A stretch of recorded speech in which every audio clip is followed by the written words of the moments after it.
Assalomu alaykum, hurmatli kuzatuvchilar. Sizlar bilan yana yuz ko'rishib turganimdan juda ham xursandman. Bugun Power BI darslarini 6 dars dashbord yaratishga yetib keldik. Ya'ni Power BIda ko'pchilik hamma dashbordga qiziqib kiradi, shunga boshlaydi. Chunki dashbordda ma'lumotlarni bu nima deydi, vizualizatsiya qilib berish juda ham kuchli. Power BIdagi hamma shu funksiyasi uchun qiziqadi va bugun va nihoyat 6tada 6 darsga kelganda shu ishlarga yetib keldik. Hop, bugungi darsim juda ham foydali bo'ladi. Stolga yaqinroq, kompyuterga yaqinroq kelib o'tirib olinglar. Qani ketdik. Darsni boshlashdan oldin hammamiz Telegramga kiramiz. Qattiq X bilan Bahodirjon deb qidiringlar. Mana Bahodirjon Mullajonov degan Telegram kanalim chiqadi. Bunda qattiq X bilan yozasiz. Mana bunaqa rasmli kanalim. IT'da eng foydali joylar shu Telegram kanalda. Videoda oxirgi videoda oxiriga nima demoqchiman videoda oxiriga. Ну, mana shu Telegram kanaliga obuna bo'lib qo'yinglar, bu siz uchun ham men uchun ham foydali bo'ladi. Xo'p, qani ketdik. Birinchi Power BI 6 dars uchun degan Power BI faylini ochib olaman. Sizlarga tushuntirgan edim. Bundan oldin 5-dars tugatganingizdan keyin albatta 5-darsni deb saqlab qo'ying. 6-darsda aynan shu faylni ochasiz. Mana men ham aynan shu faylni o'zini ochdim. Bundan oldingi 5-darsda tushuntirgan saqlab qo'ygan faylimni. Xo'p, endi bu faylda nimalar bor? Mana jadvallar ko'rsataman. Qit'alar bor va o'zim yaratgan barcha davlatlar uchun yiqqanimiz bor. Barcha davlatlar haqida to'liq ma'lumot bor. Strana territoriya bor. Xo'p. Barcha to'liq ma'lumot qayerdan keldi desanglar, men barcha davlatlar bilan strana territoriyadagi 3 ta ustunda olib, barcha davlatlarga qo'shganman. Barcha davlatlar haqida to'liq ma'lumot kelib chiqqan. Bunaqa ustunni olib, yangi ustun yaratib olishda bundan oldingi darsimda tushuntirdim. Xo'p, endi bugun 6-dars bo'yicha qiladigan ishlarim ketma-ketligini tushuntirib berishim kerak. Birinchi 6-darsda boshlayman ekan srazi dashbord yaratishdan. Xo'p, bu uchun mana bu dashbord birinchi отчет qismida bo'ladi. Bu qismda ishlamayotgandik deyarli, yo PowerPointga o'tib ketib qolyotgandik, yo ikkinchi jadvallar, uchinchi yoki mana bu jadvallar o'zaro bog'lanuvi kabi bu fayllarda ishlayotgandik. Endi bu joyga birinchi bo'lib men mana shu joydan to'g'ridan to'g'ri mana vizualizatsiyani ichida tayyor diagrammalar bor. Bularni olib ishlatsangiz ham bo'ladi.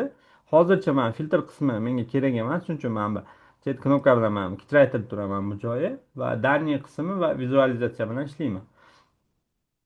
Daniy qismida mana 3 ta ma'lumotlar turibdi. Strana territoriya, barcha davlatlar haqida to'liq ma'lumot. Mana shu barcha davlatlar haqida to'liq ma'lumotni ochaman. Shu joydan qarang. Men kontinentni qo'shsam, menda kontinent mana bunaqa ko'rinishda, davlat ko'rinishida ochiladi. Va sizda bu katta ehtimol ochilmaydi. Menda ham ochilmayotgandi mana bunaqa. Государствоga o'xshab mana bunaqa ro'yxat bo'lib chiqib qolyapti. Agar qarang, государство men davlat ko'rsatyaptimi? Уже kontinent ko'rsatadigan bo'lib qoldi faqat.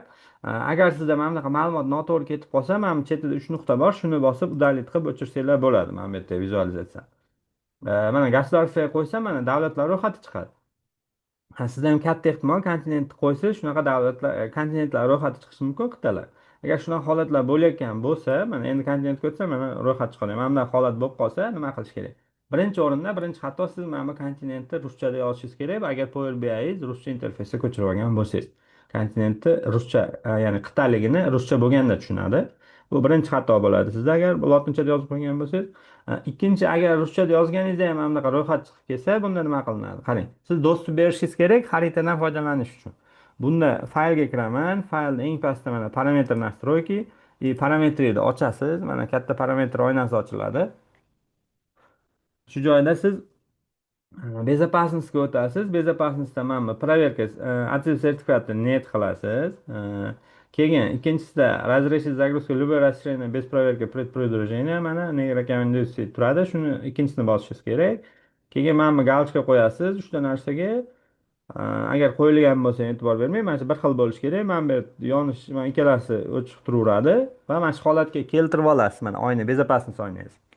Keyin xarita bilan ishlash oynasi ochiladi sizda. OK deb bosasiz. Xo'p, endi mana bu qayta kirsam kontinent ro'yxat beraveradi. Qilib bo'lganingizdan keyin albatta buni 3 nuqtadan udalить qilib o'chirib yuborishingiz kerak. Kontinentga boshqatdan galочка qo'yasiz. Mana уже ko'rsatishni boshlaydi. Va buni mana kattaytiraman. Man o'zi xohlaganda qo'yishingiz mumkin. Mana qizil chiziq mana u aynan markazdan kesib beryapti. Mana aynan to'rtta grafik uchun ishlataman. Shuning uchun mana qizil chiziqlarni ikki tarafdan foydalanib mana bu joyga qo'yib olishim kerak. E, Endi qarang, davlatlar endi hammasi bir xil turibdi. E, Shu holatda endi Afrika, masalan, Aziya kattaroq, Avstraliya kichkinaroq bo'lishi kerak aholiga nisbatan ham shu holat. Shuning uchun man bu yerda ma'lumotlarim ichini ko'raman. Nasleniya человек. Mana shu joyiga ham galочка qo'shaman man. E'tibor bering, Avstraliya katta, kichkina, Aziya katta, Severniy Amerika o'rtacha, Afrika kattaroq bo'lib mana o'zgardi. Chunki bu aholi soni bo'yicha kattayib kichraydi.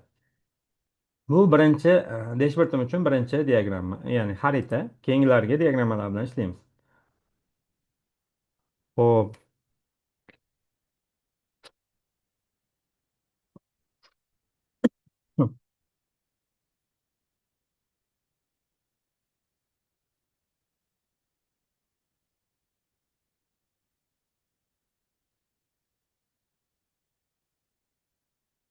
Xo'p, endi mana bu joyga davlat yangi diagramma mana bu birinchi diagrammada turgan linear chart diagramma накопление ham turibdi. Mana shuni bosaman. Qarang, buni ma'lumotlarni nimadan olishim kerak? Государство davlatga nisbatan olaman, davlatni nimasi bo'yicha. Mana bu yerda sal kattaytirib turaman ma'lumot o'qish uchun. Население земля bu protsent bo'yicha, население человек odam soni bo'yicha, площадь kilometr kvadrat, ya'ni davlat kattalik hajm bo'yicha. Menga nasleniya человек odam soni bo'yicha aholi soni kerak. Mana shunga galочка qo'yaman. Государство. Mana e'tibor bersangiz, Xitoyda mana 1,5 milliard deyarli, Indiya, США yarim milliard bo'lib mana davlatlar, ya'ni odamlar soni kelib chiqdi. Mana shu ko'rinishda ikkinchi diagrammamni yaratib oldim.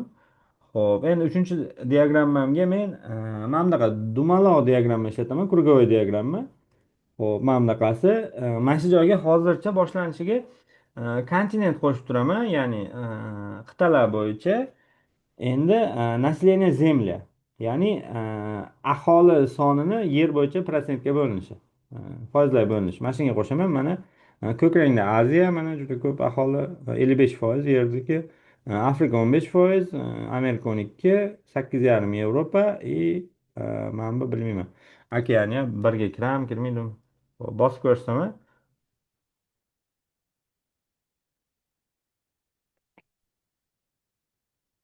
Yarim foiz ekan, yer aholisini yarim foiz. Ho'p, mana bu ham bo'ldi. To'rtinchisiga endi matritsa degan diagramma bor, ya'ni jadvalga o'xshab ko'rinishda bo'ladi buni. Albatta siz mana buni ichiga bosib turib yana boshqani tanlasangiz, mana shuni o'rniga zamin bo'lib qoladi yaratayotgan diagrammangiz. Siz nima qilishingiz kerak? Buni yaratib bo'ldingizmi? Albatta mana bo'shliqqa bosib turib bu yoqda yaratishingiz kerak. Ya'ni bu bo'ldi, qoldi, men bu yoqqa yarataman degan narsa bo'ladi buni hayolda. Hop, mana shu joyda mana matritsa, bu jadvallarni mana keyingisi tablitsa emas, matritsa. Mana shuni bosaman. Mana bunda endi matritsada nimani beramiz? Davlatni beraman, государство, mana davlatlar ro'yxati. Keyin birinchisi aholi soni, население число. Hop, mana aholi sonini berdik. Buni sal mana kichraytirib olaman. Keyingisiga mana население земля, dunyo aholini necha prosentga egalik. Hop, vaqtincha bunday tortib turaman. Hop, buni ham mana bunday kichraytirib mana shuni moslab to'g'rilab olasiz. Hop, endi qarang mana. Avstraliya, mana misol uchun Andorra 778 ming odam bor, 0,001% ga ham yetmayapti. 100dan 1ga ham yetmayapti. Shunaqa bo'lib, mana ikki tarafdan bo'lyapti. Siz bu государство alfabet tartibida turibdi. Siz buni sortirovka qilishingiz mumkin. Agar mana bunga bossangiz, mana eng katta aholi soni bo'yicha Xitoy, Indiyalar chiqdi. Keyin protsent bo'yicha eng kattasi kerak bo'lsa, mana buni bosasiz. Shu bo'yicha mana 17, 16, 4, 3 bo'lib aholi soni yer aholisini protsentlarga bo'yicha nisbatan ham mana sortirovka qilib bera oladi. Qaysi birini bossangiz. Faqat yana bitta narsa, hop, mana bu yerda juda ham ustunlar soni menga nima deydi?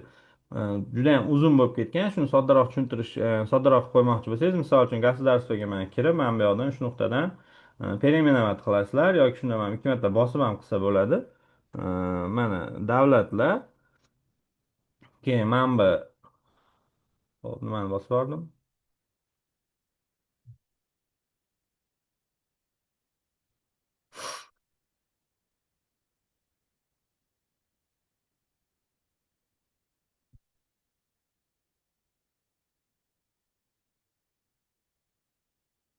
Ajoyib.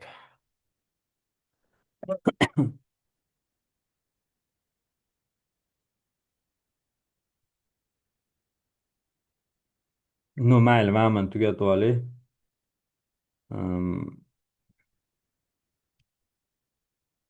Man bilan bosib ketdimi? Ha, mana ichiga kirib ketib qolibman. Uzr. Tak. Nima qilyotgandim? Mana davlatlarda yozdim. Men manba jadval bo'yicha ishlayotgandim. Bu bo'yicha. Hop, mana to'g'rilamoqchi edim. Davlatlarda yozdim. Endi mana naселение земли ikki marta bosib turib, bu aholi soni vergul qo'yib, qiymatlarda deyman, no, sonda, qiymatlarda. Hop, keyingisiga ham, mana bunga ham ikki marta bosib, tak, aholi soni foizlarda deyman. Shuni yana ham tushunarliroq bo'lish uchun foizlarda. Ho'p. Man e'tibor bergan bo'lsangiz, mana tepalarda o'zgaradi. Mana shu davlatlar, aholi soni foizlarda, aholi soni qiymatlarda. Ho'p, man ikkalasini ham adashtiribman. Manba qiymatda, man foizda bo'lishi kerak ekan. Qiymatda, hop, foizda. Mana endi to'g'ri bo'ldi. Ho'p, mana buni ham ko'rishingiz mumkin. Tak. Menimcha yetarli bo'ldi. Shu ko'rinishda mana bu vizualizatsiya diagrammalar olib, bu yoqda danli ma'lumotlari bilan bu joyga dashbord yaratsangiz bo'ladi. Hop, to'g'irlab chiqdim. Keyingi darsimiz, yettinchi darsimiz filtrlar haqida bo'ladi. Mana shu dashbordda filtratsiya qilish, alohida listlarda ishlashlarda ko'rib chiqamiz. Videoda oxirigacha ko'rganlar uchun rahmat. Sog' salomat bo'linglar. Fikringlar bo'lsa kommentda qoldirishinglar mumkin. Barchaga rahmat.